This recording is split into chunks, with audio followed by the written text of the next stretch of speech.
Տեսիք, Փաշինյան ինչով է զբաղված։ Երբ այստեղ կրակոցներ են, ինքը եւ իր պաշտպանության նախարարը Թբիլիսիում գնացել էին ֆուտբոլային խաղ դիտելու։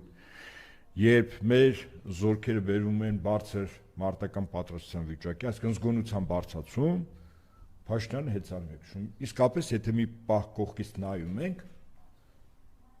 ցանկացած նորմալ երկրի քաղաքացի, երկրի ղեկավար կարող է կողքից դիտի, ասի, այս ձեր երկրի ղեկավարին գժանոցից նորեք, թողե, այս հոգեկան հիվանդին ուղարկեք այնտեղ, որտեղից դուրս եկել։